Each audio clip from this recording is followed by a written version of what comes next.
మనం ఎక్కడైతే మనము తలదించుకొని జీవించిన పరిస్థితులు ఉంటాయో, నువ్వు దేవుడిని కలిగి దేవుని భయభక్తులు కలిగి ఉంటే దేవుడు అక్కడే నీ తలను పైకెత్తి అందరికంటే ఎత్తులోనికి ఎత్తి ఎత్తైన స్థలంలో నిన్ను పెట్టడానికి ఆయన శక్తిమంతుడైనటువంటి దేవుడిగా ఉన్నారు.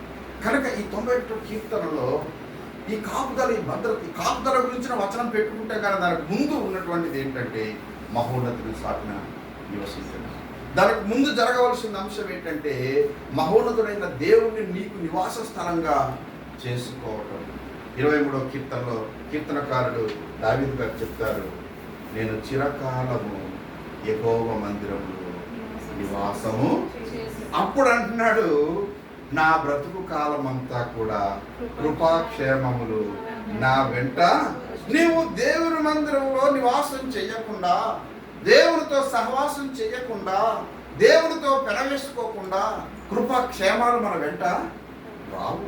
అవి మన వెంట రావాలి అని చెప్పేసి అంటే మొదటగా మనం చేయవలసింది ఏంటి అని ఆలోచన చేస్తే ఆయనను మనం నివాస స్థానంగా చేసుకోవాలి. ఆయన రెక్కల నీడలో మనము నివసించవలసినటువంటి వారంగా, జీవించవలసినటువంటి వారంగా ఉన్నాం. దేవుడు చాలా కృపగలవాడు, చాలా ప్రేమగలవాడు. దేవుడు ఎవరిని కూడా విడిచిపెట్టాడు. వెంట కుప్పల నుండి దీనులను లేవనెత్తువాడుగా, కృప చూపువాడుగా. నా పేరు కలిగిన ఒక వ్యక్తి ఉన్నారు. అతని పేరు కూడా తిమోతి, సేవ. చాలా సంవత్సరాల క్రితం అతను కూడా మినిస్ట్రీకి వచ్చాడు. చాలాసార్లు కలుసుకుంటూ ఉండేవాడు, అప్పుడప్పుడు మాట్లాడుకుంటూ ఉండేవాడు. పరిస్థితులు చాలా కష్టంగా, చాలా ఇబ్బందికరం. ఎందుకంటే సేవ అంటే పూలపాన్పేరు కాదు. ఈ సేవ జీవితంలో అన్నిటికీ సిద్ధపడి ఇక్కడికి రావాలి. లోకంలో మీకు శ్రమ కలుగు, శ్రమ లేకుండా క్రీస్తులో ఏ వ్యక్తి జీవితం అనేది నడవదు. కానీ మనకున్న ధైర్యం ఏంటంటే, అయినా మీరు ధైర్యం తెచ్చుకోండి, నేను లోకమును అంటే వీటిని అధిగమించే శక్తి మనకు ప్రభు అనుగ్రహిస్తాడు. ఆ సేవకుడు మన కలిసి మాట్లాడుతున్నప్పుడు చాలా పెద్దవాళ్ళం అయిపోయాం, చిన్న వయసులో సేవకు వచ్చాం, పెద్దవాళ్ళం అయిపోయాం. అతను కూడా మా తాతగారు అయిపోయాడు అన్నాడు. అయ్యా, దేవుడు చాలా మంచిది, ఇప్పుడు నాకు నెమ్మదినిచ్చాడు, బిడ్డలను దేవుడు స్థిరపరిచాడు, వాళ్ళకు చక్కని భవిష్యత్తును దేవుడు అనుగ్రహించాడు.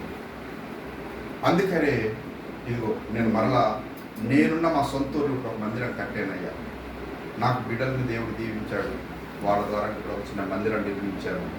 అక్కడ చిన్న పరిచర్య, సొంత ఊరిలో కూడా చిన్న పరిచర్య కొనసాగించడానికి ఒక మందిరం. ఎంత గొప్ప సాక్ష్యం ఇది! ఒక రోజున ఒక పూట గడవటం కష్టంగా ఉన్న రోజుల్లో నుంచి ఒక మందిరం సొంతంగా కట్టే స్థాయికి ఎదగటం అంటే అది ఎంతగా దేవుడు ఆశీర్వదించాడు, వాళ్ళని ఎంతగా దేవుడు దీవించాడు, ఎంతగా దేవుడు వర్తింపచేశాడు. ఒక పూట మన జీవితం గడవటం కష్టంగా ఉన్న రోజుల్లో నుంచి దేవుడు మరి మనం సమృద్ధిగా జీవించి మరొకరికి సహాయం చేయడానికి దేవుడు మనకు ఆశీర్వదించాడంటే దేవుడు మన పట్ల ఎంత నమ్మకమైన వానిగా ఉన్నారు, ఎంత కృపగలవానిగా ఉన్నారు, ఇది మనం అర్థం చేసుకోవాలి.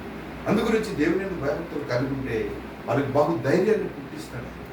ఆయన ఎప్పుడు చెయ్యి విడిచిపెట్టేవాడు కాదు, ఎప్పుడు త్రోసిపుచ్చేవాడు కాదు, ఎప్పుడు బలహీనపరిచేవాడు కాదు, ఎప్పుడు కృంగతీసేవాడు కాదు.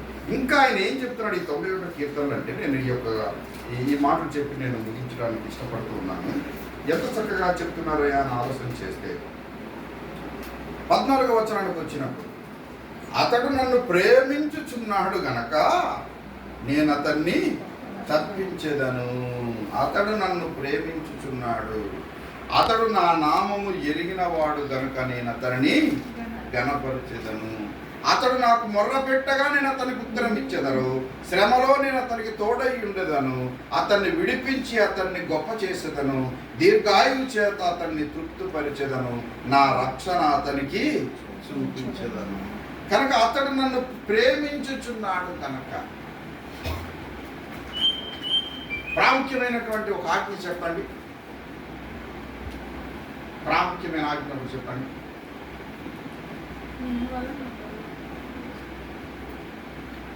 ప్రాముఖ్యమైన ఆజ్ఞ చెప్పండి.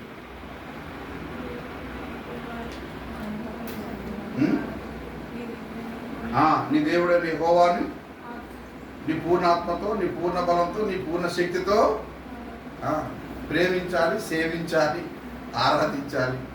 కనుక అతడు నన్ను ప్రేమించుచున్నాడు కనుక.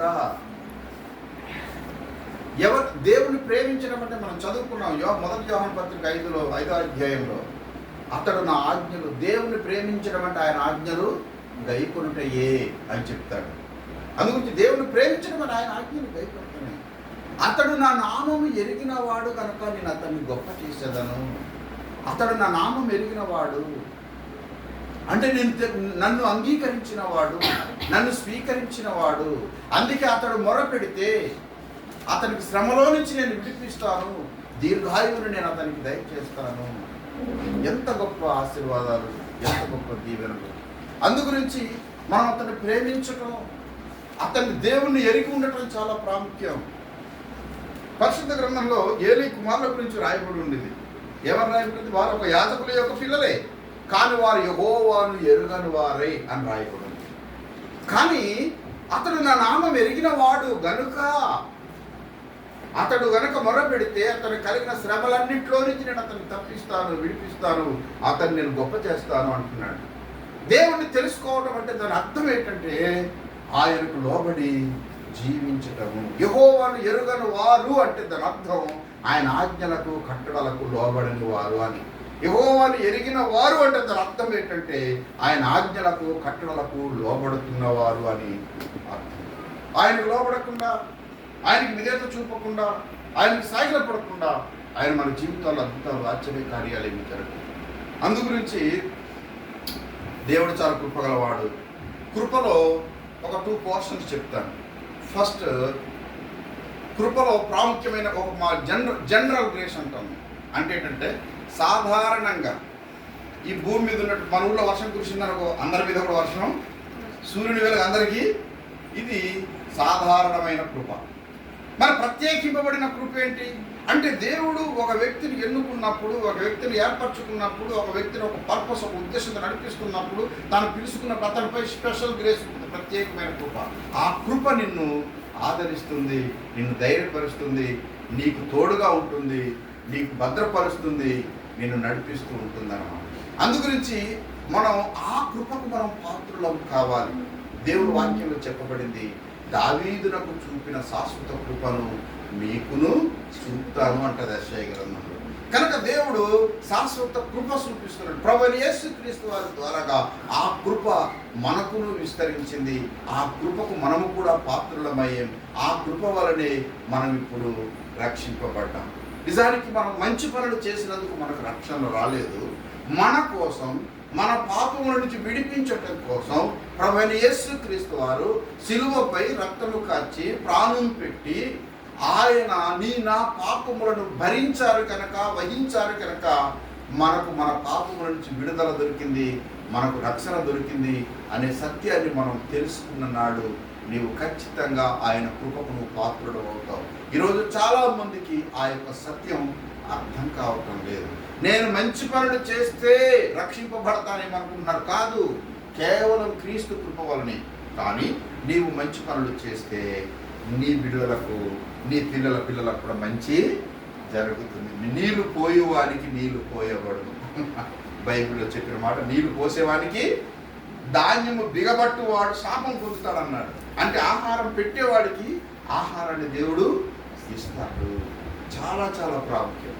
అందుకోసమే ఈ రాత్రికాల సమయంలో మనం మహోన్నతుని సాటిన నివసిస్తే, అంటే మహోన్నతుని సాటిన నివసించడం అంటే నా యందు మీరును, మీ యందు నా మాటలను నిలిచి ఉండిన ఎడల.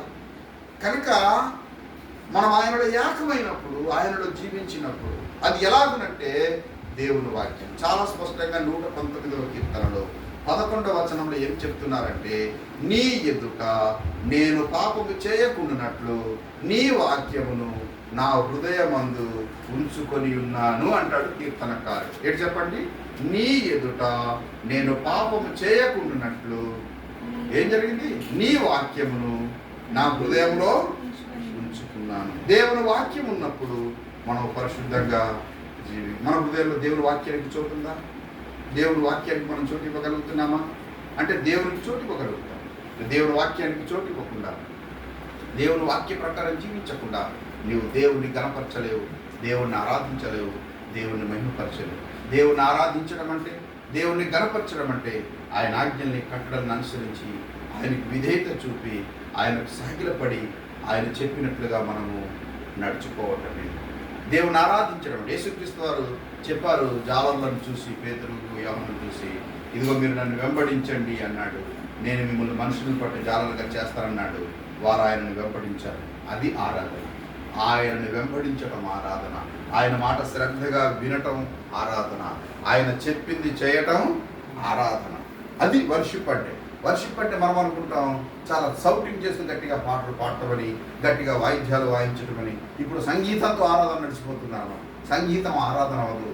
ఆరాధన మనిషి చేయాలి కానీ వాయిద్యాలు కావు. అంటే నేను మళ్ళీ క్రీస్తు సంఘం వాళ్ళు అనుకున్నాను కదా, వాయిద్యాల కోసం పాస్టర్ గారు మాట్లాడుతున్నాను. అది కాదు నా ఉద్దేశం. దేవుని ఆరాధించేవారు ఎవరు చెప్పండి? దేవుని ఆరాధించేవారు ఆత్మతోనూ. ఆత్మ మనకు ఉంటుంది కానీ అక్కడ ఉన్నటువంటి క్యాషే ఉండదు, తమనా ఉండదు. మనం చేయాలి ఆరాధన, మనం వర్షిప్ చేయాలి. అందుగురించి చాలామందికి సత్యం తెలియక ఊరికి వాయిద్యాలే ఆరాధన అనుకుంటూ చాలా గందరగోళం అనుకుంటూ చేసుకుంటారు. కనుక నిజముగా ఆయన ఆరాధించేవారు ఆత్మతో సత్యంతో ఆరాధించాలి. ఆయన ఆరాధించడం అంటే ఆయనను వెంబడించడం. ఎవడైనను తన సిలువనెత్తుకొని నన్ను వెంబడింపని ఎడల, ఎవడైనా నన్ను వెంబడింపగోరిన ఎడల, నన్ను ఎవరైనా వెంబడించాలనుకుంటే తన సిలువనెత్తు. ఆయన సిలువ కాదు, నీ సిలువ. నీ సిలువ అంటే ఏంటి? నీ శ్రమలు, నీ కష్టాలు, నీ భారాలు నువ్వు భరించుకుంటూ ఆయన్ని నీవు వెంబడించాలి. హానోకు 300 ఏళ్ళు ఈ భూమి మీద నివసించి కుమారులను కుమార్తెలను కని దేవునితో నడుస్తూ ఉన్నాడు. ఇది ఆరాధన అంటే. కుటుంబాన్ని విడిచిపెట్టి నేను ఆరాధన చేసేస్తాను, భక్తి చేస్తాను కాదు. నీవు నీ బాధ్యతలు నిర్వర్తిస్తూ, నీవు నీ పనిని నిర్వర్తిస్తూ నువ్వు దేవునితో కలిసి నడవటం సాధ్యమవుతుంది. చాలామంది అంటారు పిల్లలతో ప్రార్థన చేసుకోలేకపోతున్నానండి. అదొక సాకు. పిల్లలతో ప్రార్థన చేయలేకపోతున్నాను, పిల్లలతో బైబిల్ చదవలేకపోతున్నాను.